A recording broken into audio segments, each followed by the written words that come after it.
All right, good afternoon, everyone. Thank you for joining us. This is the second webinar in our series exploring features and functions of EDI HQ. My name is Dan Young. I manage our client success team here at One EDI Source. Again, today we're going to cover some of the most frequently used reports in EDI HQ.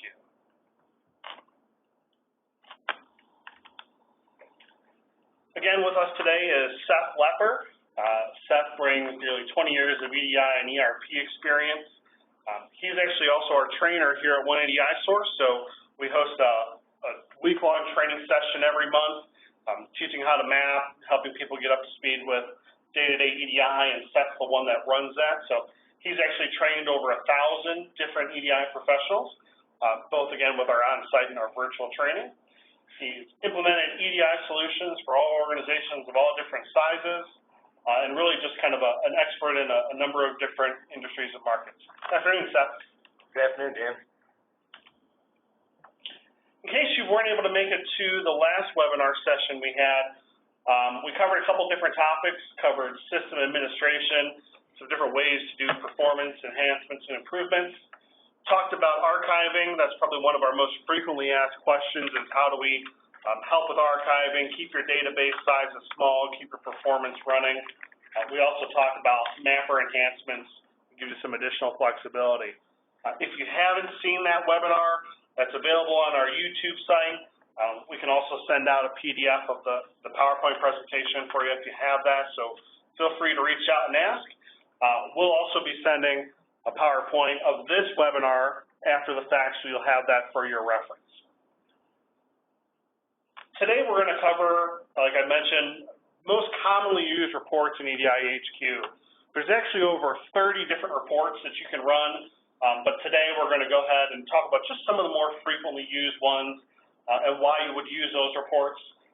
We're going to show you how to create some custom filters, create a process within those reports that actually will do some emailing and some automation, as well as helping you publish those to your dashboard.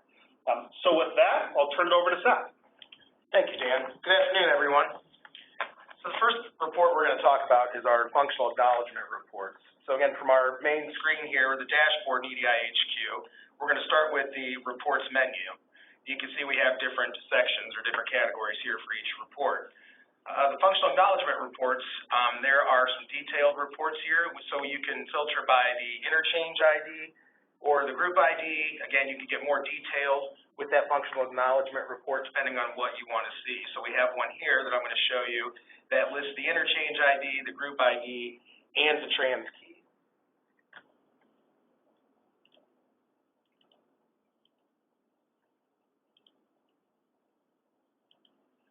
So again, with these reports, what the functional acknowledgement report is meant to do is track the status of all of your inbound and outbound transactions. So again, this is telling us whether a document has been acknowledged or has not received an acknowledgement. If there's an error with that transaction, you can see here, for our first one, we have an inbound. Our trading partner is Sears. We have our interchange ID, the group ID, and the trans key. And you can see that this transaction did have an inbound error, or an X12 error when it was imported. So we generated an error 997 to send back to Sears. Okay. And Seth, EDI HQ will automatically generate those 997s. Correct. On inbound documents, once you receive an inbound document from your trading partner, when it's imported, HQ automatically generates that 997. Okay. So this is a good way for us to see then in that case, like you said, if there's errors in those inbound documents or if they've come through clean. That's right. Okay. That's right. So again, since HQ does automatically do that for you, you do want to verify, though, that those documents haven't been in error. So when I'm reviewing this report, I do like to verify the outbound, because that's me sending out to my trading partner, so invoices, for example, or ASNs. I want to make sure that they received them. So typically what I do in the retail world is I give it about 24 hours, depending on the document. So 8-10 sent out. If I send one out at 10 o'clock this morning and I don't have a 997 by 10 o'clock tomorrow morning, I'm going to start investigating, sending emails, making phone calls just to verify they received. Sure, makes sense. Yeah. What about when there's more time-critical documents, like a shipping notice 856s? Can we monitor those more closely than that 24-hour window? Absolutely. What we have now is is we have a new process that we've created.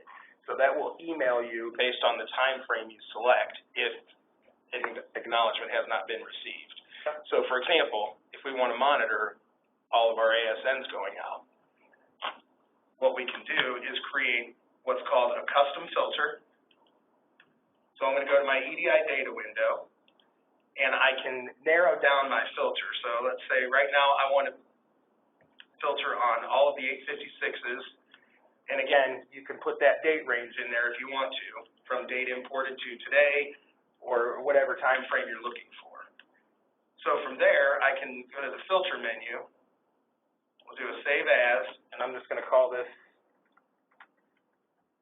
856. I can save that filter. So now you can see from our transaction filters option menu here, here's my new filter that I just created. So I'm going to go to the jobs and automation, and then under processes, I can select new process, and I'll call this email for late 997, and then under our process type, you can see down here we have email notification for missing inbound acknowledgments. Again, our first rule description, it says use the specified filter. So if I select that, here's my new 856 filter that we just created. Okay, so again, minimum age of the transaction. So let's say I set my 856 at 10 a.m. At 11 a.m., I want to start getting notified about late ASN. So I have to put that in minutes. So I'm going to say,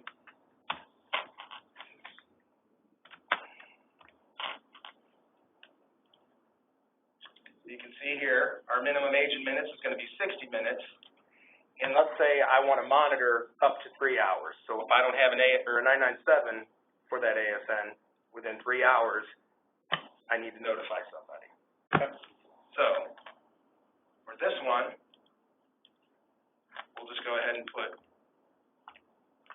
180.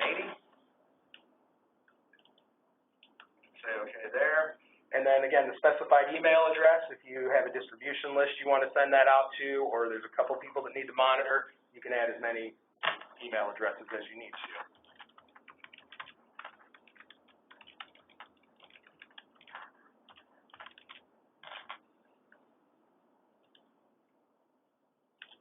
And then again, you can add a subject to your email.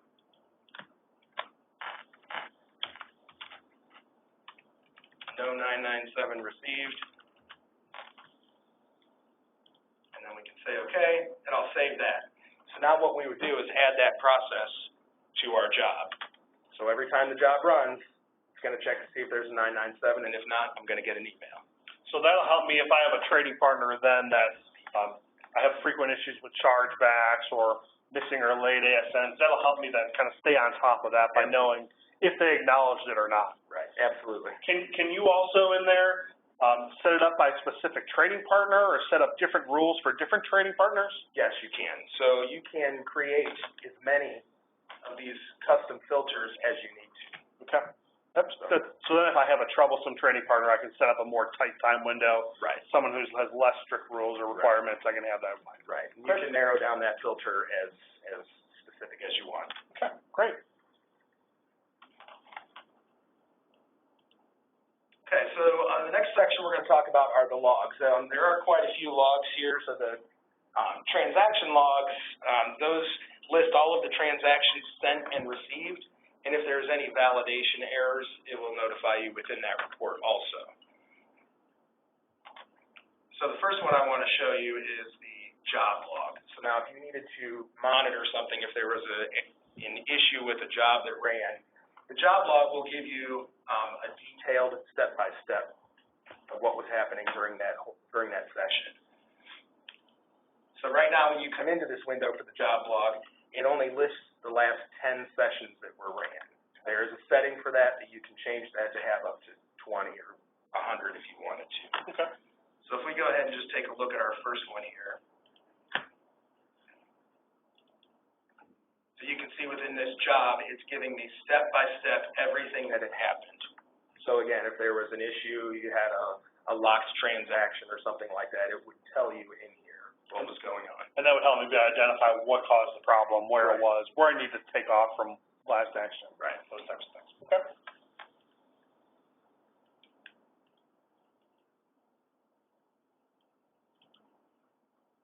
So again, back to our logs. Again, if you wanted to monitor, again, these are usually used for just monitoring all of the transactions that were sent or received for the entire day. So you could have inbound and outbound all in one report. You could have one report that would just monitor the outbound transactions or just inbound. So again, if we go ahead and take a look at both.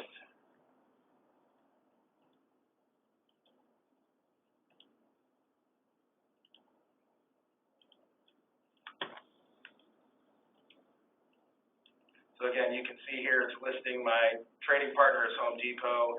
It has my interchange control number, the version, the group control number, the transaction control number. And again, it's just telling me that that document was sent with all of that envelope information. And then you can see the one below did have some errors, so again, it's notifying me of those errors. Of what those errors are. Right. Right. So again, good to be used just to monitor the amount of transactions going in and out.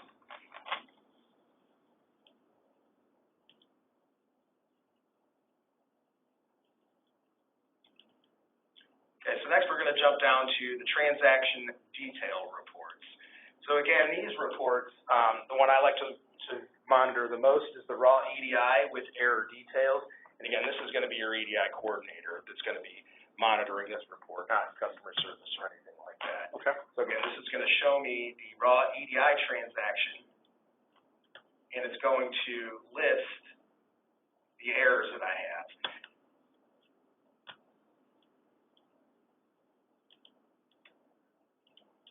Select our date range again. Yep, select the date range, and again, I don't have a filter set. I didn't have a filter set for errors, so this is going to actually show me all of our transactions. Again, if I wanted to, this is what I was referring to. So it has our 850 transaction set. You can see it's Sears. It's showing me the EDI document, but then it's listing the X12 error underneath that segment that's in there. Okay. So if I wanted to filter it, though, I could based on filtered on EDI errors. Okay. Okay. Yeah, and then we would have that report. Yeah. Okay. Now, what if is there this report, like you said, I can see this being used for your EDI coordinator or someone familiar with EDI. Is there a report that we can use that's has more of a readable format that maybe can be used in customer service or accounting? So again, depending on what you want to do, like if you want, let's say customer service wanted to see every single purchase order that came in. Again, I would go back to my filter screen or my EDI data window, set my filter for 850s, and we'll apply that. And again, you could do this by trading partner if you wanted to narrow down your search. So maybe one person in customer service needed to see all of the target 850s. So we could narrow that down. So now I'm looking at 850s for target. Sure. So then we'll go ahead and save that filter.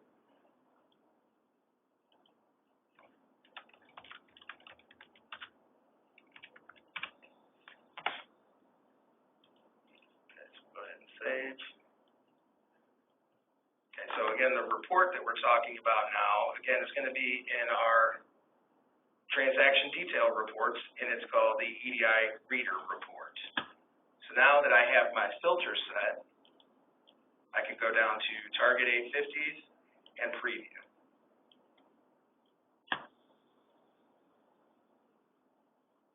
So you can see here, this is a nice human-readable format. Sure. And then that'll give me all the 850s for whatever the date range we set for that partner, and then we can set that up for as many different partners or scenarios, T-sets as we'd like. Correct. Okay. Great. Yeah, I can see how this could be used much more by customer service or accounting to kind of look at some of those versus having to go to the EDI coordinator for questions, right? We hear that a lot where that's a common day-to-day task is to looking things up for people in, Right. in HQ or other systems, just kind of gives that automated piece to it. Yep.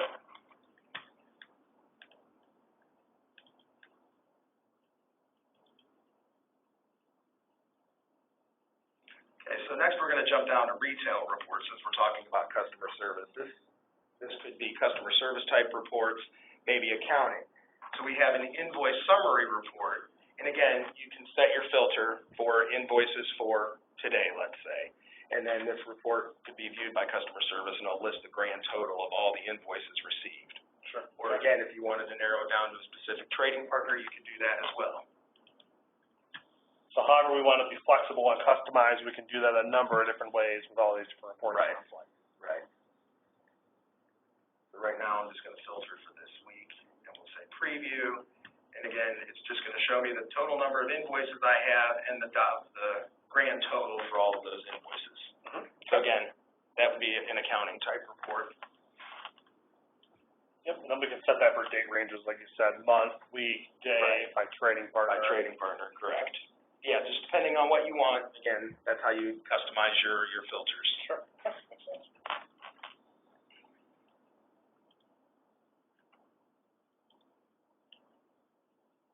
And what we're going through, I'll set some up the next report. If there are questions, if you want to know, have us expand on this more, feel free to use the chat function within the WebEx. You can submit your questions there. If we have time at the end, we'll try to jump to those, and if not, we'll answer questions offline individually, but feel free to send those through, and we'll try to get to those at the end. Okay, so another good report that I like to monitor is the purchase order reconciliation report. So what this report is going to do is tell me, so I received a purchase order from Target, and it's going to tell me if I've sent an ASN and if I've sent an invoice for that purchase order. Okay.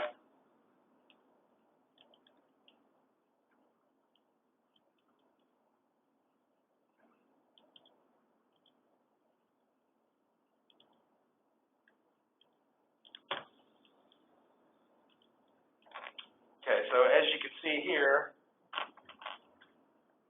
we have our target trading partner, and I have an X in the missing invoice column and the missing ASN. So that means I haven't sent either one for that particular purchase order.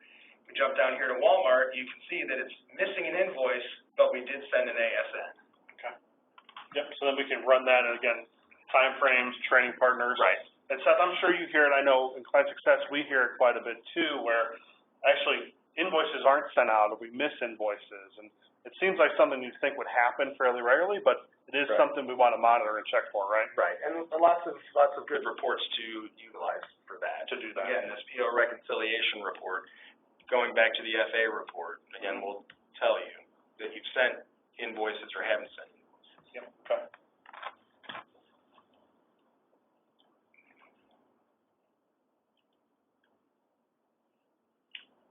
In one of our new reports, we have 850 errors by trading partner. So this is going to group errors, 850s only, by trading partner.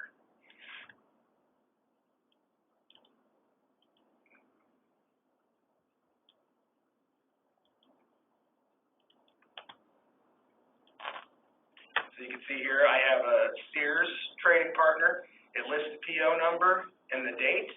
And again, it's showing me the error from the X12 standards. And this will break down every trading partner on its own individual page, right? And help me identify where errors happen. And you can see here now we have a target. You can see duplicate trans keys. It had an error again in the REF segment. Again, these errors are coming right from the X12 standards that are built right into EDI HQ. Okay. Great.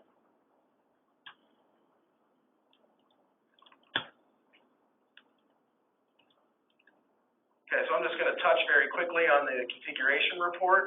This is the trading partner setup report, and this is going to list the settings for all of the trading partners. So anything you see in your trading partner setup, all the way down to the T-set setup screen, is going to be listed within this report.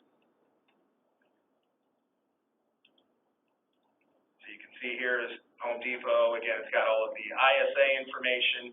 If we had any contact information for that trading partner, maybe Home Depot's EDI coordinator, you could add that to the trading partner setup screen, and it would show on your report then. Great. So Seth, I know we've covered a lot of reports here.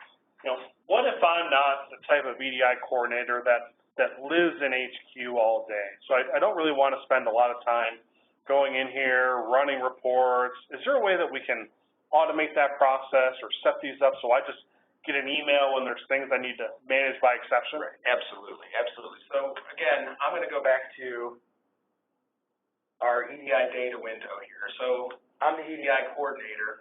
I do want to see all of those EDI errors that come in on every day. So I'm going to go ahead and go to the Marks tab, and we're going to select Has EDI Errors, and we'll say Apply there. So you can see here's my list so far. So again, I'm going to save that filter.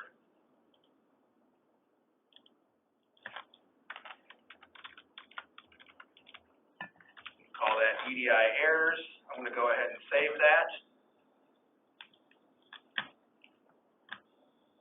We're going to jump back to the Jobs and Automation, the Processes tab. We're going to go ahead and select a new process, and I'm going to call this Email EDI Errors. And again, under the type for the process we want to run, we're going to run an EDI HQ report. So there's a few things you have to keep in mind when you're setting up a report to email. So if we want to email that as an attachment, we have to actually generate the report itself out to our local drive. So the first thing I'm going to do is specify the format and the file name to export the report to. And notice as I select some of the properties here at the top, it's going to add some descriptions down below for me. So the next one I'm going to select is specified filter to use with this report. And we're going to use our new filter that we just created.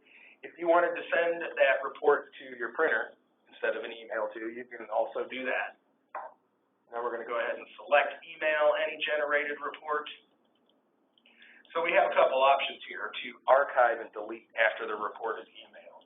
Typically what I do is just select the delete, because if I archive that report, that's just another folder on that machine that I have to worry about taking up disk space. Sure, and maintaining. Right, right. So we already have it in the email. We could always come back and get that report again from HQ if we needed it. Right, okay. So I just go ahead and just delete after I email that. Okay.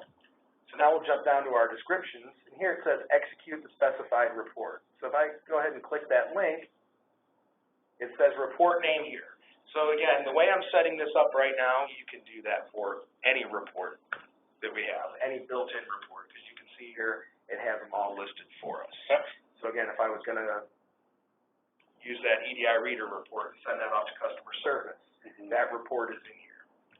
So right now what we're doing is looking for the raw EDI with error details. So that's the report I want emailed to the EDI coordinator. Export the report as, so this is going to be selecting our file type. Now I'm just going to go with PDF. And then it says, where are we writing that report to? So we can do something like,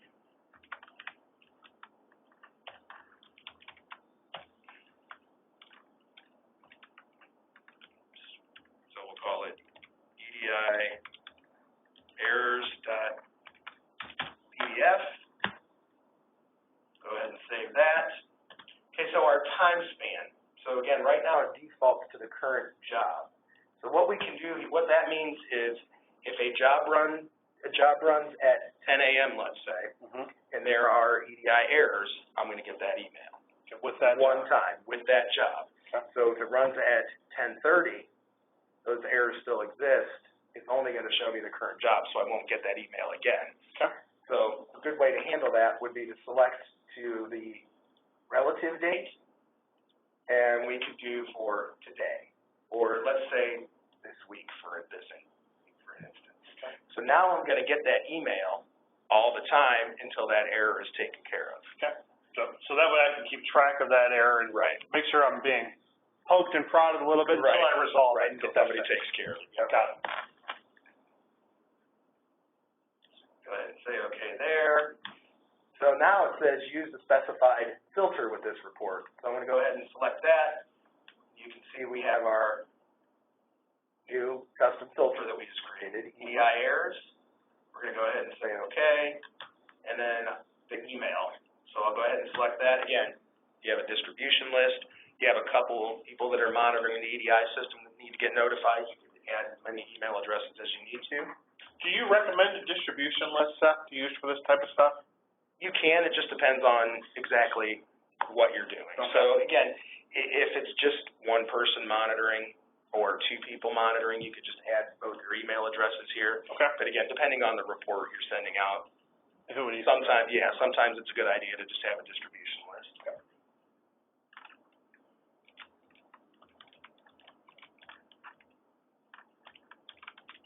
So again, you can add a subject to that. So we'll just call it EDI errors. And if you wanted to add a message to the body of the email, please correct or something like that. Description of what the report is. Yeah, you could go ahead and do that as well. Okay. So then we'll go ahead and save. Again, the last step in the process is it's going to do all of this stuff, and then it's going to delete that report. Okay. So it clears it off my hard drive, off my database, Right. and we're good to go. Yep. So we'll go ahead and save that. And then again, now that you have your user-defined processes, those can be added to the job. Whatever job I want to do. Right. Now, is there a setting in HQ that if I want to do receive emails and have emails, do I need to set some type of email settings within EDI HQ to get that to work right? Yes, you do. So under our tools menu and then the local installation settings, we'll go to the email tab. So you can add a valid email address, and then this is going to be your primary SMTP server. Okay, so I just enter all my SMTP data. Right. Yeah, so if there's login information required or authentication required for the SMTP server, you can just go ahead and check the box and add that username and password there. Okay, great. Now, what if I don't want to be bombarded with a bunch of emails and I am in HQ on a fairly regular basis? What's the best way for me to still be able to see these reports but not have to go in and run them and set up all my criteria every time? How would I do that? So that's the nice thing about the dashboard that we have. Again, the dashboard's meant to give you that bird's eye view of your entire EDI system. So what we can do is from the configure menu, and this configure is going to put the dashboard into edit mode for me. And you can see that we have a widget type called published reports. Again, you can add different types of widgets. But we're going to go ahead and use the published reports. And again, this one I called, so we can just rename this and just call it reports.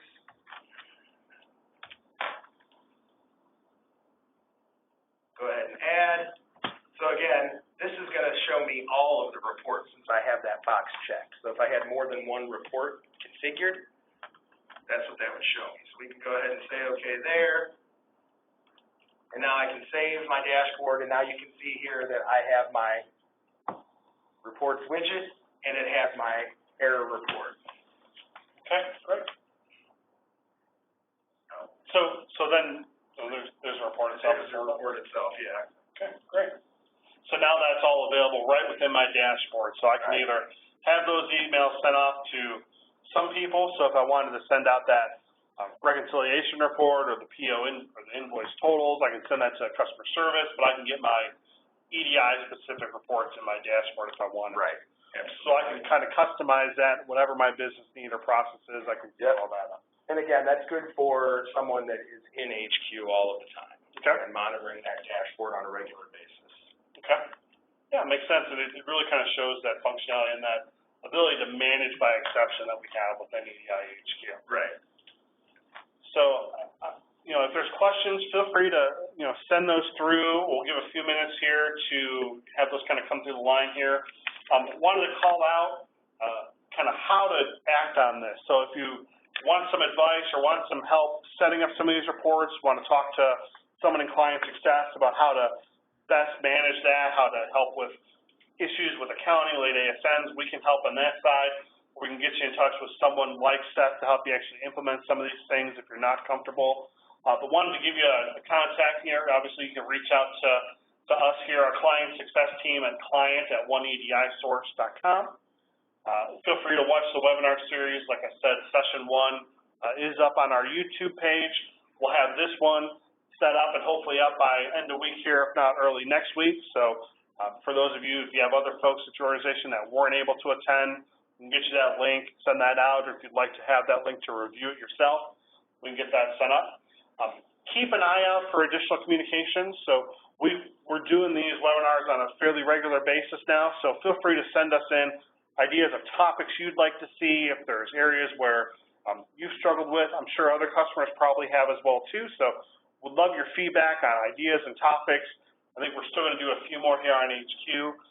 Also keep an eye out, we're in the process of releasing another new version of EDI HQ. We do that about twice a year, so 5.0 is coming out right around the corner. So keep an eye out for that. We can actually help you get that set up and get you moved over to the new version. Let me take a look here and see if we have any questions that come in. There are a couple here. So Seth, one question we had was, when you were looking at the FA report and you picked those time frames of 1 hour and 3 hours, why did we pick, again, those time frames, and what was the thought process behind that? Again, that's just a scenario I used. I know there's a lot of chargebacks when it comes to ASNs. You know, you could run into a scenario where you're sending that ASN and the truck's just leaving the dock, but the truck's only going an hour down the road. So you don't want to get a chargeback for a late ASN or something like that. So again, scenarios like that. Again, the time frame is just something I kind of threw out there for right now, but you would have to be the judge of what your time frame is and how to set that up. Right. Okay, makes sense. So I don't see any other kind of questions coming through. Again, if there are any other questions after the fact, feel free to reach out and email us. We'd be happy to help. Thanks again for your time this afternoon and joining us. We appreciate your business, and we look forward to continuing to work with you. Thanks a lot.